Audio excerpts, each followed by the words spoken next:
See? You didn't see it coming, did you? I did not see it coming.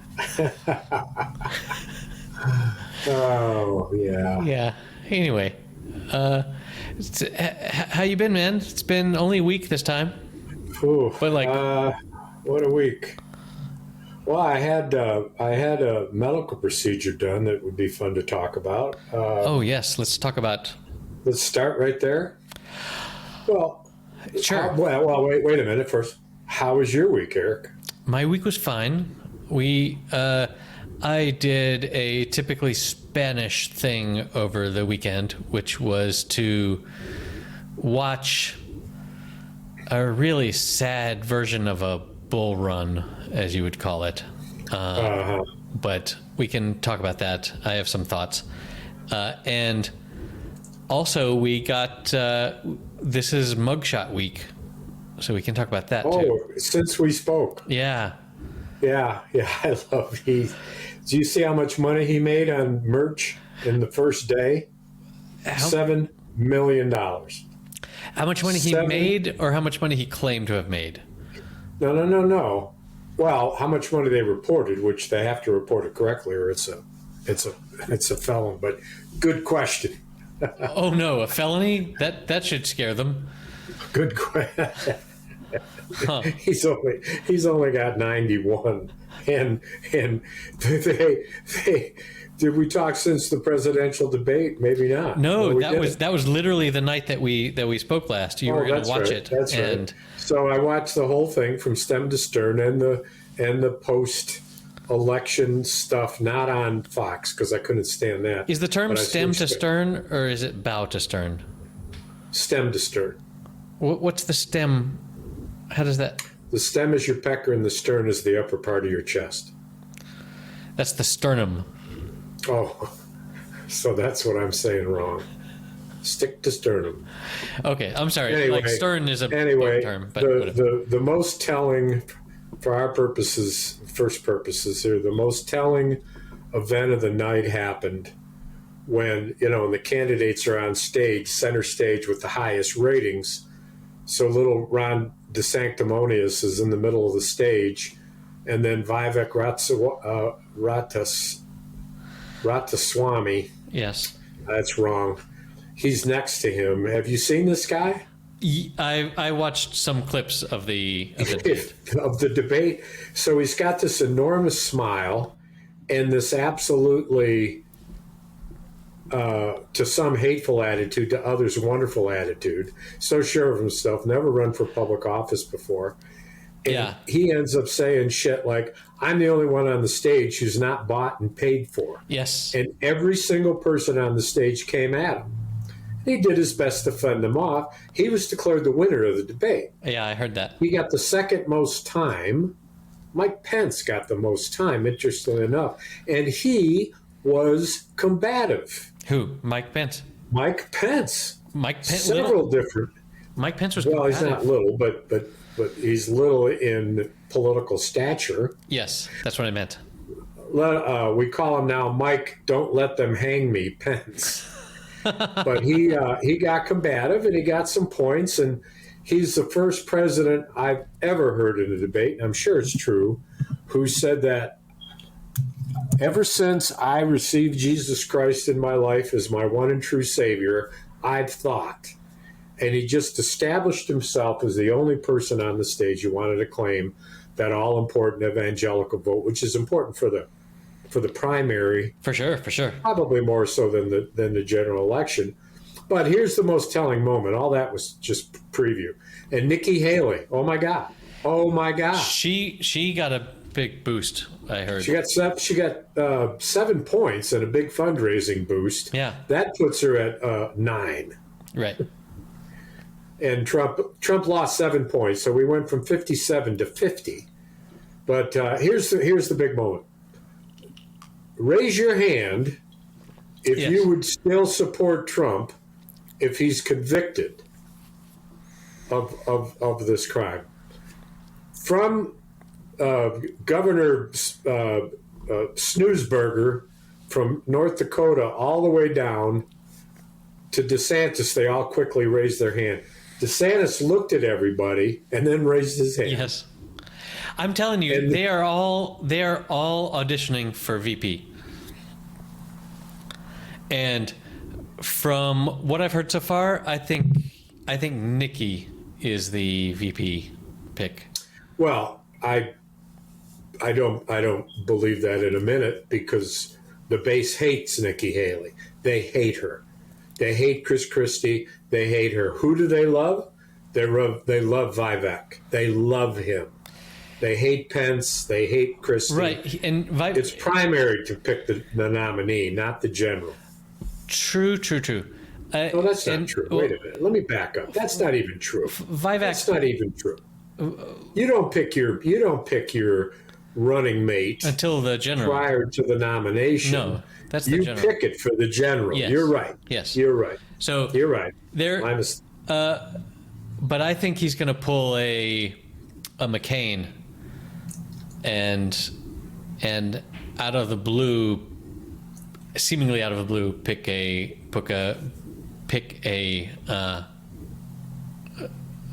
female vice president. Just I don't know. That's my prediction. It's smart politics as of now, particularly for him. But right, exactly, because he's got to have that vote. He's kind of a dick to women, and he's got to have that. And that would convince a large majority of women that are like, this, not that grabbing by the pussy is anything anymore, but this is kind of a serial rapist. We actually know. You've got a great point. The fact is, he cannot win the election.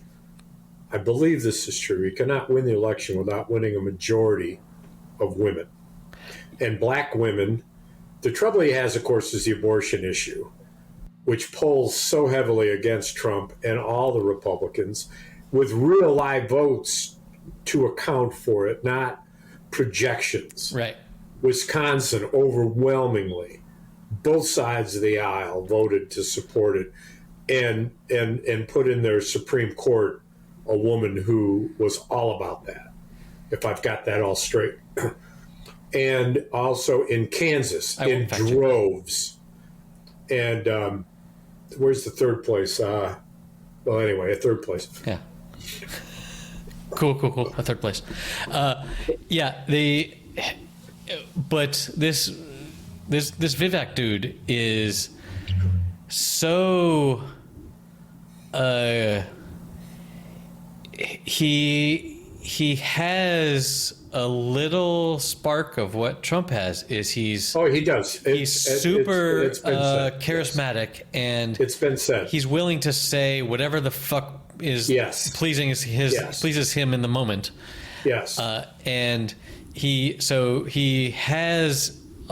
taken all of those lessons, and he's a billionaire without merit.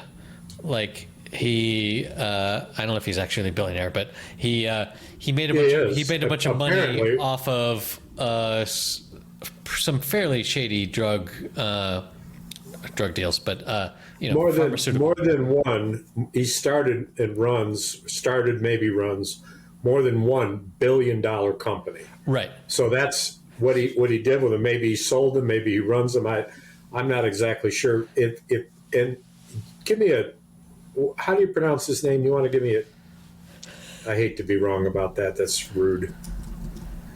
But he's got this boyish, ebullient smile. I'm gonna go with Vivek Ramaswamy. Ramaswamy.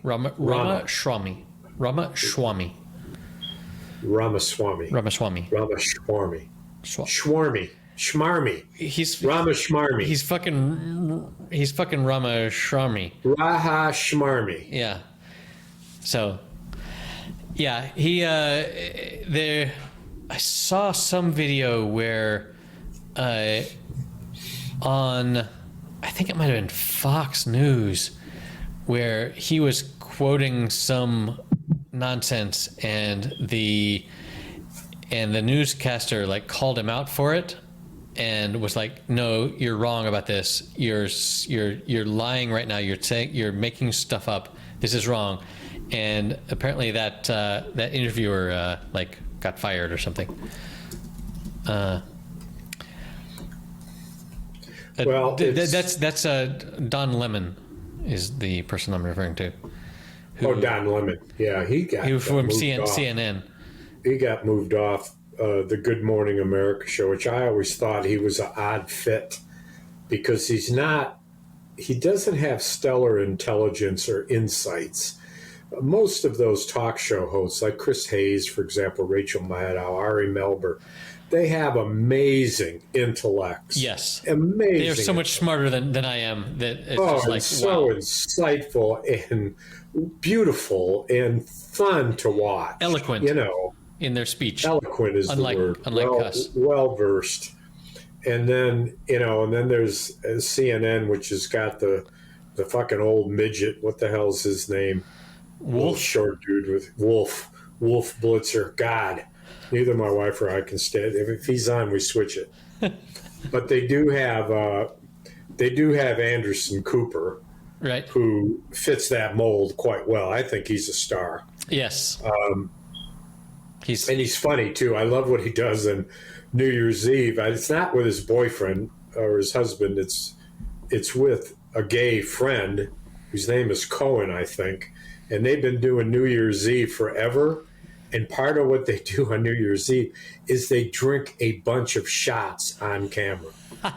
And Anderson Cooper so much as making a face after his first one and saying, "Boy, that's nasty." But this guy who subs with, I think, is a showman of some kind, maybe one of these so-called personalities. I don't know exactly. Andy Cohen. He's Andy Cohen, but he's very funny.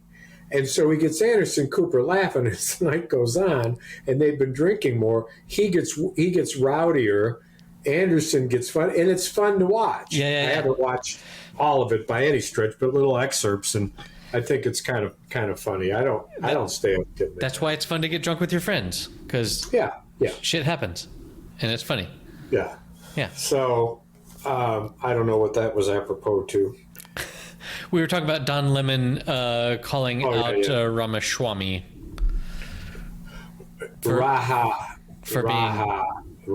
Shmarmy. Rama. Oh, it's Rama? Ramaswamy. I know, I'm mispronouncing it on purpose. Shmarmy. Yes. What's Trump's nickname for him? Smiley Man, probably. But the merch and the mugshot, and he rehearsed the mugshot, talked with his advisors, and they decided that it would be angry, and they already had the T-shirts designed. Well, I mean, you never surrender. Yeah, while you're surrendering, which is perfect. Say the opposite of what's happening. Trump. Perfect Trump.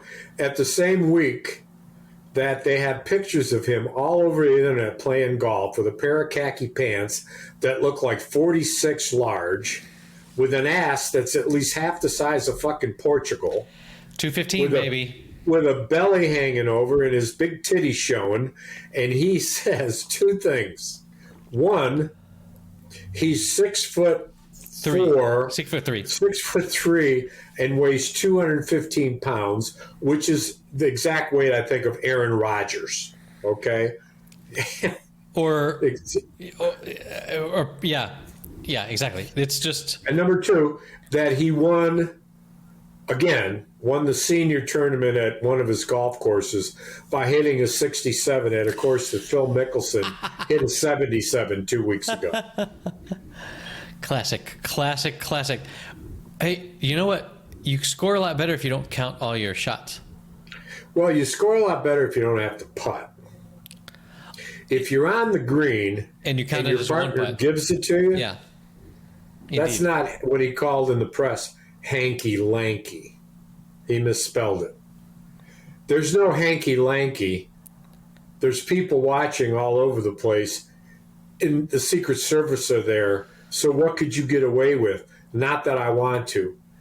I just got to say that I'm just a natural athlete / golfer.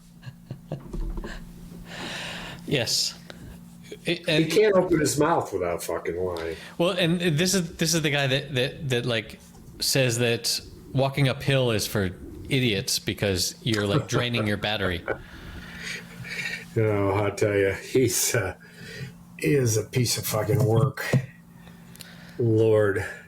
Well, so there's been a couple. I did a couple of westerns. I did with the old man. I did rewatched for time number 3 or 4. I want to say, Saving Private Ryan. Yes, with Matt Damon and Hanks, award winning, and I must say, I've seen that movie several times. As ever, impressive. But then I decided to switch to cowboy movies, westerns. Well, what do you?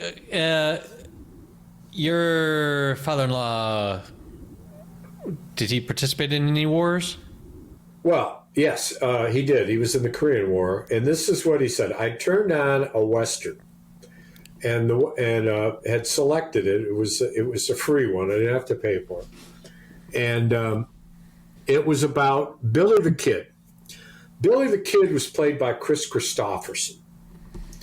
Pat Garrett, the famous Pat Garrett, was played by James Coburn. This was a western I wanted to see. 2 minutes into it, the old man says, I don't know what the hell's going on here. I'm going to bed. And I said, what do you mean? There's Billy the Kid, Chris Christopherson, and Pat Garrett's just come to warn him that he has to leave the country. He has to go to Mexico. That's all that's happened. And he says, oh, I don't care. He said, I want some shooting and killing and blowing people up. I want some war. That's what I want. So I immediately went to Saving Private Ryan and paid $3.99 for it. And the opening scene, you know, at the beach, Normandy. Normandy? Yes. The single bloodiest, goriest, most realistic movie scene in all of war cinema. Yes. Without exception. No. And after that scene was over, which is 10 minutes or more, it feels like 45, but yes. I looked at him and I said, "Is that bloody enough for it?" And he said, "Hell yes." But he was naming the generals and the he knew. Yeah. You mentioned that. Yeah, that movie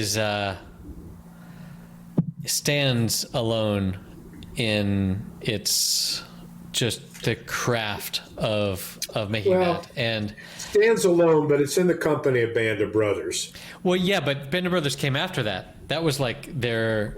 That was right. Stephen's. Right. This was Stephen and Tom's intro into their World War II cutting passion. edge. This was cutting edge. And they did some really clever shit about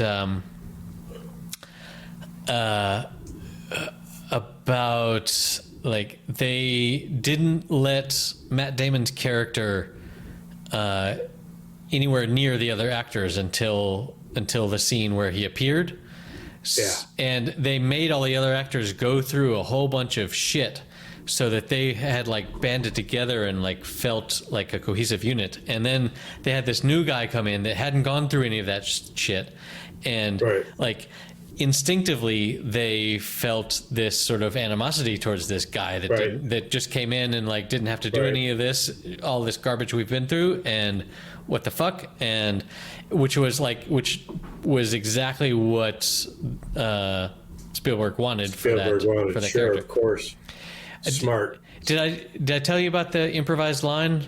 I think that must have been you, where when Matt Damon is talking about he's like reminiscing about his brothers the story in the barn and Charlene and with her little breasts bared and how like the improvised line is like she fell off the ugly tree and hit every branch on the way down. Which is such a fucking great line, but like that was totally improvised in the moment. Like he just came up with that. Well, and Tom, that scene is striking, and I made note of it. In fact, when I watched it, because what is beside the fact, or alongside the fact that Matt Damon, in that moment, is as real and genuine as you'll ever see any actor. Yep. What is harder to do, which Tom Hanks pulls off in an Oscar-winning moment, is listen to him talk. Yes. Listening And to dialogue is the hardest thing. Nodding and little smiles, and you can read what he's thinking. Without interrupting, like without interrupting? He is so... Indeed. He is so... Actively listening. in the moment, and he is so very, very sad, anguishingly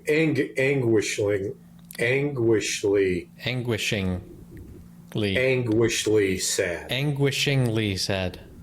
Anguishingly sad.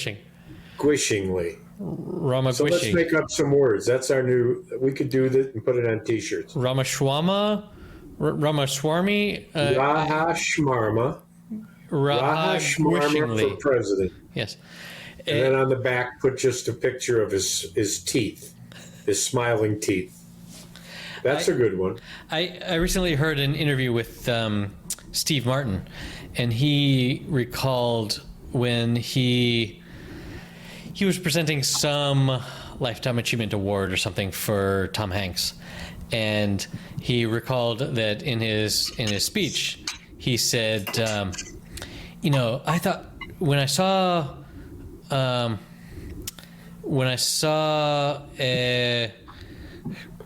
House Party or whatever that early thing with John Belushi? Tom Hanks was something like that, and like I was like, wow, this guy's funny. And then when I saw Big, wow, this guy's funny. And then I saw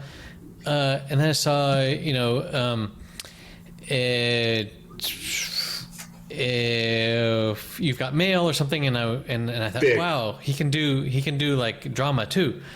And he said, and then I saw Saving Private Ryan, and I was like, fuck this asshole. Like he said that he's so good. Because Steve Martin is like, yeah, I can do comedy. I'm a comedy genius. But to see someone, he didn't say that. He didn't say that out loud. But he definitely said, fuck this guy, because because of what he can do, right? Because Tom Hanks is just so fucking versatile. Well, Steve Allen, slip of the tongue. Steve Martin's serious roles are interesting, but he seems to me that he always plays a sad guy, because to do otherwise, he's just too damn funny. Right. And one of the ones that he was interesting, it was a drama, it was with Meryl Streep and Alec Baldwin, and the name of it was, well, it doesn't much matter, but the Baldwin and Streep's characters had been married, divorced, and they started to have an affair. It's complicated. Yes. Just at the time that Steve Martin was starting to have a very innocent, lovely little romance going with Meryl Streep's character. And he was totally serious character. And the scene when he was in the bakery, do you remember the movie? No. Oh, dear. Well, put it on your to-do list, then we'll talk about it later. But no, remember this. There's a scene in the bakery where this quiet, honest, unassuming character shows his sense of humor in a way that I gotta say, Steve Martin nailed it. He was acting this guy's sense of humor. He was genuinely funny, but he was not out of character. He was not being Steve Martin funny. Right. He was being the character funny, and it was funny. Nice. And I was impressed with that, but nothing to the extent of... And Tom Hanks, even to this day, he's very overdone. Can't wait to see the new Wes Anderson movie that Tom Hanks is one of the. I have that ensemble. downloaded. The astronaut. Yeah. No, not astronaut. What is it? It's Asteroid City. Asteroid City. I was close. So Steve and Martin Short are best. I saw are best an buds episode. now. Have you seen one I of saw those? an episode, and it wasn't great. I've seen several, and they've been. There's a couple seasons now, I think, and they have another season coming, and in this interview with him, he talked about how in this next season they're adding to the amazing cast people like Paul Rudd, and who is everyone's favorite actor. Paul Rudd is almost more adorable than Tom Hanks, in my opinion. I don't think Tom Hanks is adorable anymore. Well, but okay, so Paul Rudd wins then, and also Wait a minute, I didn't vote. Hold on, I agree. and also Meryl Streep is coming in onto the cast. Oh, I actually saw that. As you mentioned, it's got to make the show better. But what I saw in the acting and the screenplay. Of course, it was the first episode of the first season. Yeah, you can't judge a show on its pilot, but yes. Nikki saw 3 of them and said they didn't get any better and they didn't get any worse. That's about my judgment. I'm not glued to it. That doesn't keep me coming. But the hilarious anecdote about Meryl Streep being on the show is that. Because it's like a show somewhat about theater, Meryl Streep comes on as like one of these actresses that is going to be in the show or whatever, and she kept doing this thing. Whoa, I got all blurry. It's not just yeah, you did. She kept doing this thing where she would like start to sing a song and then be like, "Oh shit, I forgot my line," or whatever, and all the other actors were getting upset. They're like, why can't she fucking remember her line? But that was her line. Like her character was supposed to be like, no, I missed that. Her character was not a good actress. Right. So they were all confused about like, what the fuck is wrong with this supposed, amazing actress that she keeps fucking up. But that was like, she was acting as a fuck up, which is hilarious. Which is, what we're both doing on this call. Yeah, especially you. Yes. Mm-hmm. Uh-huh. Yeah. But it. So I had a project. This week. Oh, I haven't told you my minor surgery story. Well, I call it minor surgery. That's overly dramatic, as you'll learn. Which would you rather hear, the project or the visit to the doctor?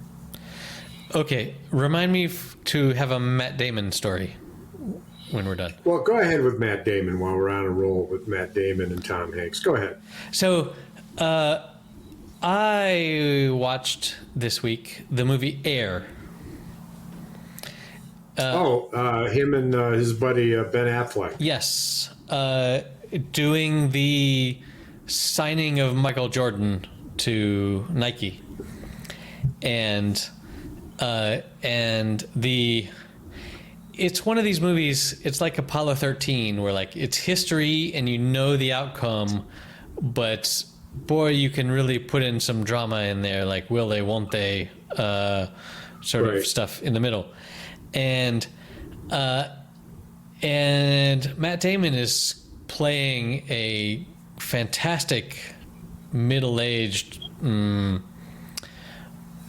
dude now. Like, he's fatter than I am, and he was in Oppenheimer too. He's just chunky. He's just chunky, but which he gains weight for those roles. For sure. I imagine that he then, like, when you're that level of celebrity, you have millions of dollars and a trainer to like to have you put on the weight and then take it off when you want to. Well, and his physique in the Bourne movies, which I want to say the most recent was several years ago. Yeah, several years ago. Was quite impressive. Now I've seen interviews with him, and he is stockier, but he was in no shape, looking like the Colonel in Oppenheimer, nor like the entrepreneur in Air. Yeah, but not that he was not frumpy. So, but that's like, if that's like prosthetics, that's some really fucking accurate. He's putting on weight. He's putting on weight. Yeah, which was interesting. And speaking of prosthetics, I had this thought: the Colonel, I think it's the Colonel that he plays in Oppenheimer, was actually quite heavy with a gut. He was heavier than Matt Damon was. And I wondered. Wait, have you seen Oppenheimer? No, I haven't seen it, but I've seen the previews and different clips. I wondered why they didn't take him closer to that, because that type of prosthetic, as opposed to Tom Hanks' absolute stupid role in Elvis. That's an example of Tom Hanks. Tom, say no to that. Yeah. Say, get an actor that looks like him. Yeah, I agree. I'm not going to bring anything to this role in these prosthetics that is going to be in any way credible. When you see him, you can't ever not think for the entire movie that it's Tom fucking Hanks. Yes. Such a stupid casting decision. Stupid. And Tom's stupid for taking it. And I think he might say so. He said he's only done 4 good movies. Now that's a little researchable thing you can do in your free time. One would wonder what those are. If I can research that, I will put them in the show notes. Well, let's make some guesses. I mean, Saving Private Ryan. Yes. Big was important to his career. It was a good movie. It was a good movie. I've only done 4 really good movies. Big is one of them. Big, Saving Private Ryan. I mean, he got a bunch for Sleepless in Seattle. That was just romance comedy, but he got a bunch for Survivor. Shipwrecked, Wilson. Alone in the Island. Yeah. Wilderness. Stranded. Galapagos. God damn it. Oh, wait. Stranded. Hold on. I found the link that the 4 movies that he said was pretty good.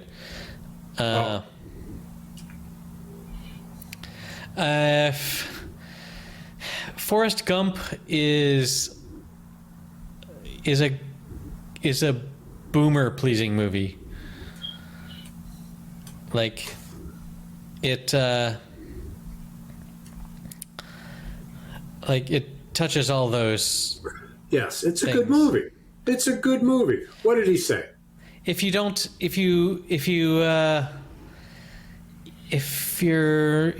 think critically at all, yes, it's a good movie. Wait a minute. Wait a minute. What do you mean? What? It's either a good movie or it's not a good movie. What do you mean? Think what? Think did you say objective? I thought it was a good movie when I was a teenager and it came out. And now when you watch it again, the soundtrack is amazing. But the plot is not that credible of a plot. Oh. And so some part of this movie in your mind had it in your mind that it was supposed to include being realistic. Somehow you thought that's what they were trying to do. I'm just trying to figure you out here, man. Now, maybe it didn't age well. You could say that, and I could probably let it go. But the more specific I get, and that you seem to be in some very questionable waters, very muddy. kind of. I agree. grappling. I am. You haven't thought it through. I haven't seen it in a while. So I've seen it recently. you know what movie I saw recently that I really liked is A Man Called Otto. Really? I've never seen it. That's a best-selling book, and I know a bunch of people that have read. I read the book. I think maybe I read the book. No, I didn't read the book. Ovo, yes. No, That was the British it's Scandinavian, I think. Scandinavian. But the movie is very good about just this aging man that is all crotchety and then like learns to So love. what did Tom Hanks say? I don't know. What happened? You were in the middle of a research report and you suddenly go So into all this. I found this all headline. This lame opinion. I found this headline: Tom Hanks only 4 movies I've done are pretty good. But he doesn't say what they are. I think that may be. No, the okay. case. Here it is. One of them I saw recently. Hey, I remember. Big, Saving Private Ryan, Castaway. Yeah, there we go. A League of Their Own, and Philadelphia. Hold on, Green Green Mile. Oh, of course. Green Mile is How pretty could good. either one of us not name Philadelphia? We were good. But I recently rewatched A League of Their Own because like my parents and I wanted to show that to my kids. The women's baseball team movie. And holy shit, is he good in that? And that was like before any of his other movies. Like he had done Big, I think, and then The League of Their Own. And he's so good in that. Big is one of my favorite movies of all time. When he gets off that bed and his big feet thump on the floor, I think it is an absolute stroke of genius. Big is very, very rewatchable, for sure. Well, and in Forrest Gump, because it had so much computer enhancement. What do you call that? I don't know. What Special effects. Special effects in it. It doesn't age well, like anything. Like Star Wars doesn't age well. You can't watch it without thinking how fucking cheesy it is, and it's hard to just pay attention to the performances. I mean, once you're awestruck with the young age of the actors, beyond that, it's like, well. Okay, so I just want to call to attention the fact that we discussed Tom Hanks in the movie Big in episode 2. Did we? This is the episode 2 where you sliced your wrist open. Oh.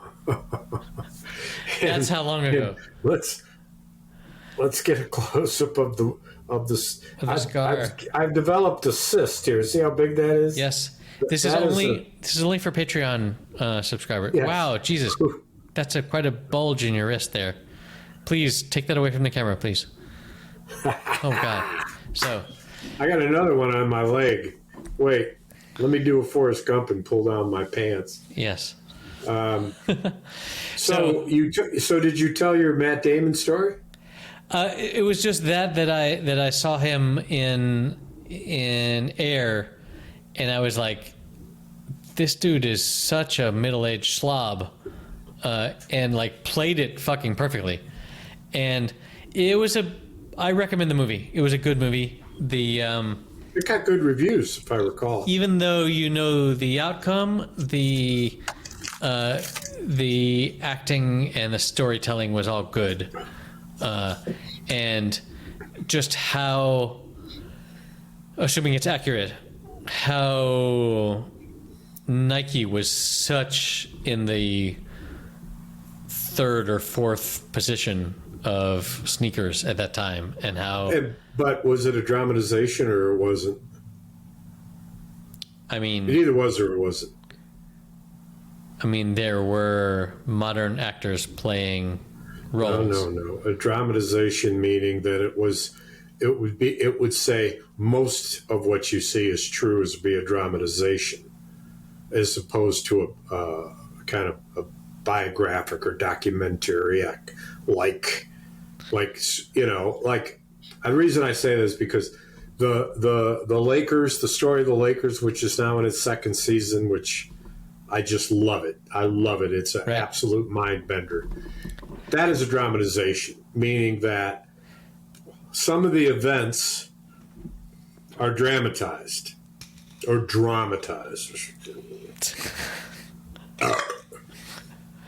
I'm going to dramatize my next sentence.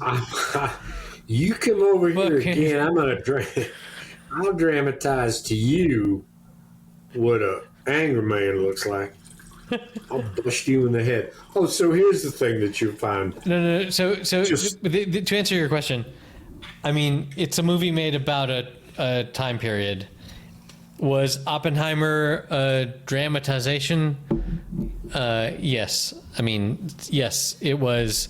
They had to fill in dialogue. They had to create scenes. There was no real footage of the actual people. Like maybe during the credits, they would show photos. I'm not using the right word to describe it. I think you've got me there.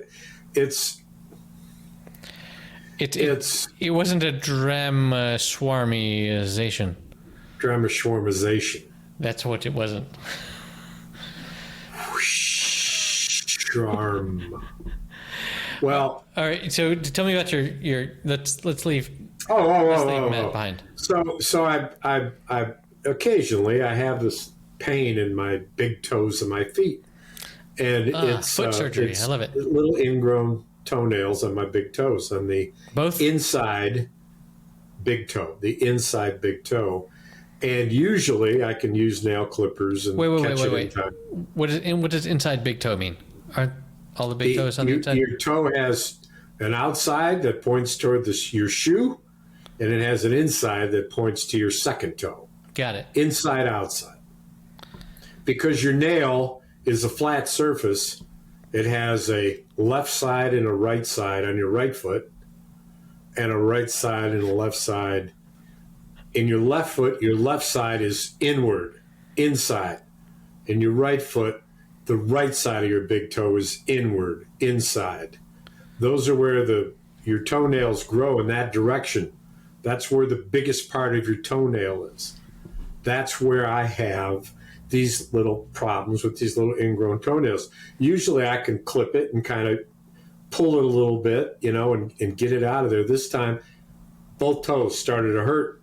Shit. Kneeling a lot, bending my toes, hurting all the time.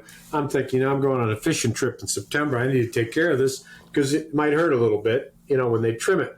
So I go to my new doctor, who's never done this before. Oh, no. His name is Robitaille. Robitaille.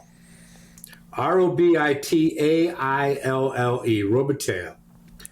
And he said, he walks in, what seems to be the problem? I told him. Wait. He said, so it's not Robitaille Schwami. Robitaille Schmarmy. Maybe his cousin. Okay. And this is a white dude. And French, by the looks of the name. And he comes in, what seems to be the problem? I told him. He said, what do you usually do about it? I said, I usually clip them with toenail and I rip them out. He said, well, guess what I'm going to do? And he reached in his drawers and he pulled out what looked like a little pair of pliers, but it was a clipper. And the clipper was about, the size of your thumb. Not real small, but big enough. And he said, I'm just going to clip it and I'm going to pull this part out. He clipped it right into my skin. Fuck. Clipped the toenail. Part of the first clip was just the extended toenail. Second clip was into my foot. Clipped it, then took those freaking cutters, used them as a pair of pliers, and yanked that entire strip of my toenail off all the way down to the bottom, which you can't see the bottom of your toenail. Fuck. And while he's doing this, I am yelling. Well, of course. Oh. And then he kept doing it. I yelled like 5 times. I'm sweating. I'm squirming in my chair. And he holds this hunk of toenail and bloody meat. Trigger alert. In the air in front of me and says, look at the size of this sucker. Fuck off, French man. And I quote, I said, my fucking toe. I said, Jesus Christ, man, you didn't tell me it was going to hurt this much. He said, telling you wouldn't have helped. And I took my sweatshirt off and said, Jesus, I had no idea it was going to hurt that much, but I had relief from the pressure, right, of this hunk of nails sticking into the meat of my inside my toe. So I catch my breath, and he says, I have so many questions. How's the other one? And I said, well, it's bad enough. You're going to have to do it, but it won't be bad because that one doesn't hurt like this one. Not yet. The second one was worse. Fuck. This time he clipped closer to the center of the toenail, not a center of it, but over further, like not a quarter of an inch, less than a quarter of an inch, but clipped, bam, and then the second clip into the toe, and then he rips it, and it won't come, and he rips it again, and it comes out. This time, I'm screaming. Fuck off, doctor. More than the first one, and I'm holding onto the chair, and I'm kicking my right leg, and he's got my left leg, and he says, well, he said, uh-oh. He said, this one's going to bleed a little. Fuck. And I looked down, and my toe was bleeding, and he dabbed it with blood. He took some salve. He put some salve on either one, expertly applied 2 Band-Aids, and said, I can keep doing this till I'm blue in the face. If you want me to surgically remove them, I can do that. Have a good day. And I had nothing but relief since. But when I woke up and looked at my left foot, the one that was bleeding, the Band-Aid was like a blood clot. It was like my second toe was stuck to it. I thought, Doc, I'm not quite, you sure I didn't need a stitch? I cleaned it up, and of course it's perfectly fine. I put some more salve on it, but I'll tell you what, talk about an unexpected, I have had them clipped before. And the guy who did it, the doctor who did it, was a different doctor, wasn't so aggressive. But he just took a little out, and so it didn't hurt much more than it hurts when I do it. Oh, but I thought, well, I got to tell Erik the story. Nobody else is going to care. Jesus Christ! So, and $17.50 a toe. How long does it take to grow back? Months, because it grows from the bottom up. Well, obviously, it doesn't grow from the top down. Well, it could grow sideways, bitch. I seen trees. I know how them grow. So trees grow from the top up, asshole. This grows from the root. So, are you limping? No. You can no. You can walk normally without. They hurt before. They hurt less now, and this hurt is the good hurt where you know, God, I can put up with this because I'm healing. And I didn't walk a whole lot. I took care of little Ramona Bernadette today and took her for a little carriage ride, and walked that much. The only time I've ever seen a nail removed was when I was, we'll say 9 years old. I was playing with a friend, Charlie, who you might know, friend of me and Jacob. Charlie, down in MB? Yes, down in not MB, not in North Carolina. He was he the big red-haired dude? No. Chef? No. He was a 9-year-old like me. Charlie Coffee. Oh yeah. Okay. So I haven't seen Charlie Coffee though as an adult. No. Have I? Well, no. He just like Jacob today turned 45 years old. Jacob. Wow. Which is crazy. And I've not met Jacob's kids or his wife. No. They are 9 years old. So they're 9 years old? They are. Are you shitting me? You're younger than my son, who's 10, yes. So they, but when I was 9 years old myself, I was playing with Charlie in our daycare, after school daycare place. and we were doing some stupid thing that kids do with like a big rock, and somehow, like, I feel responsible, but I don't recall the exact incidents that led up to the event. But the rock was dropped, and it like landed on Charlie's finger and sheared off the entire fucking nail. Oh. And I remember that just as being the most horrible thing. Painful. And just a bloody mess. Yeah, and like I assume he remembers this.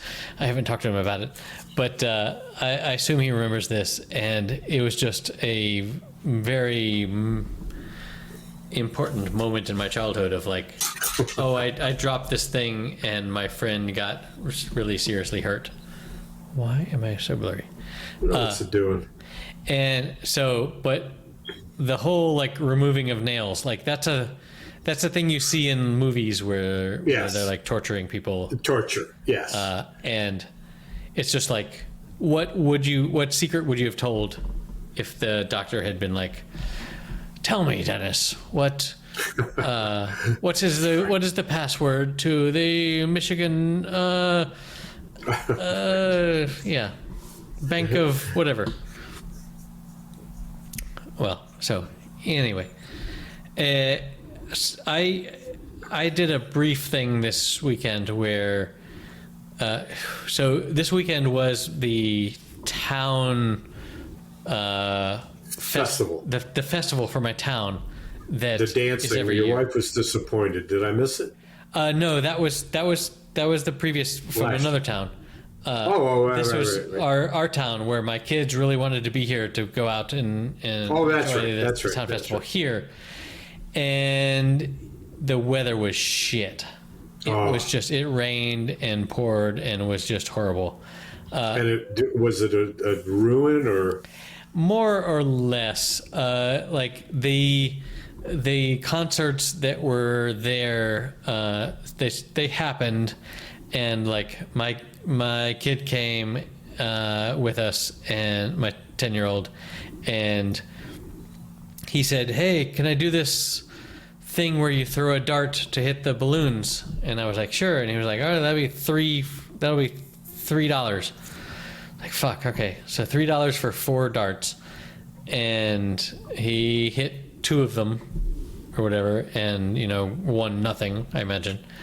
But anyway, it's just one of those things, and it was kind of a bummer.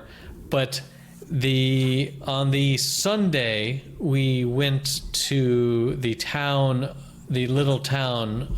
It's like a 55-minute drive away of a friend of my wife's from work. And there they had this little sort of running of the bulls. But they were people with flags in their pocket. No. They weren't bulls. They were cows. They were cows. The Spanish word is vaquillas, which means little cows. But they still fucking have horns. And they still let them out to run down this main street of this village, and but there weren't a lot of people actually running with them. And then it was like someone has to go and be like, hey, to try and get the cows to come back into the place. No, they weren't raging. They weren't raging bulls. And it's sort of like cemented my previous views of, I don't appreciate this. I experienced, as a thing to experience as a newcomer to Spain, the bullfights and things like that. But the more I mature, the more I am like against this taunting of lower beings for our fun.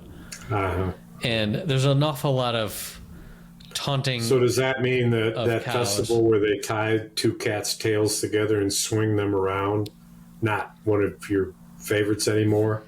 You spoke fondly of it. I don't know about that tie that cat tail tying thing? Yeah, you get a pole. You tie cats together, and then when you tie their tails together, there's like a hole in the knot. And then you put a pole in that part, and you spin it so that the cats are spinning at the top of the pole. It's called the Cat Pole Festival. No, I've heard of. There's no room to swing a dead cat in a particular place, but You can't swing a dead cat without hitting someone named John. that's pretty true, actually. A dead cat. I Can't swing a dead cat. No, that's gross. No, but that's the saying. Swing a dead cat? No, swing a cat. No. Swing a dead cat. Is That's it the same. swing a dead cat?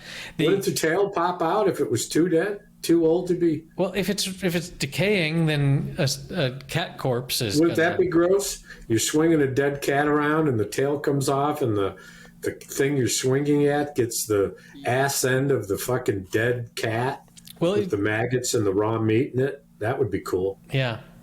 That's a super cool image. I heard a thing recently that almost all the superheroes not superheroes in terms of like comics, but heroes in like action films, all their names start with J. Like James Bond, like John Wick. Apparently Rambo's names actually is a J name, and Jack Reacher. All these people, like almost 50% of them start with J, which is kind of Wolverine. wild. What's his real name? I don't know, and I'm not going to look it up. But that's you're going to comic books. Aren't we drawing a line? You're going in to the comic sand? books, but yes, whatever. Aren't we drawing a line in the sand? You won't do it, eh? Well, if I fucking tell you to do it, you'll do it. If you pay me to do it, I tell you to do it. You know where your bread gets buttered. You ain't got me on this show. You got nothing. Who would you talk to? My cat. Who would you?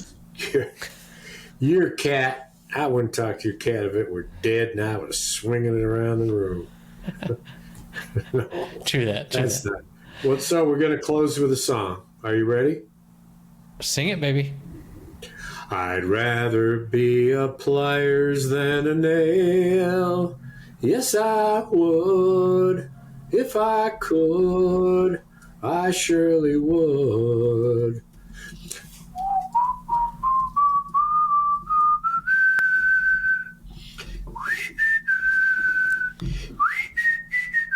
You know how hard it is to whistle when you want to? It's impossible to whistle when you smile. Go ahead, whistle a little. You can't do it, see? Not smiling. You can't do it. You can't do it. You can't do it. You can't do it.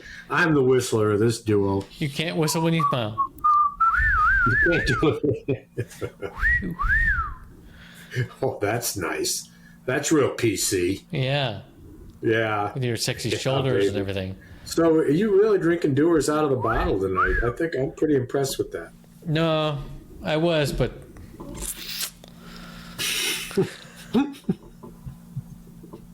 An empty bottle for the ages. That's great. there was almost nothing in there. Come on. There's all right. Mm-hmm. Whatever. Well, I gotta go, bruh. Well, Shit to do, people to see. Oh, I didn't tell you my project. I'll send you pictures and we'll go from there. But I found it. I'll start with this. I found a table by the side of the road. da da da da da. Da-da-da-da-da. Found a table. Da, da, I da, found da, a table. by side of the I road. found a table on the side of the road. I said, you know that table could be looking good. A little sandpaper, some varnish too. I polished that table till I could see myself true. Oh, table, Oh, a table by the side of the road. Road table. Yeah. It was a itsy bitsy teeny table, but it extended. It extended. It extended.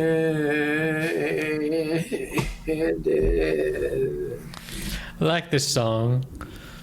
Oh, nobody rules. So how do we end this thing now? Is it like the old one? We just walk away? I just turned it off. But you walk away. I walk away. All right, that's it for episode number 193. You can find the show notes at happyhour.fm/193, including links to the YouTube best of clips of Anderson Cooper getting drunk on New Year's Eve, things like that. You can support the show at patreon.com/happyhour. We would love your support. See you next week.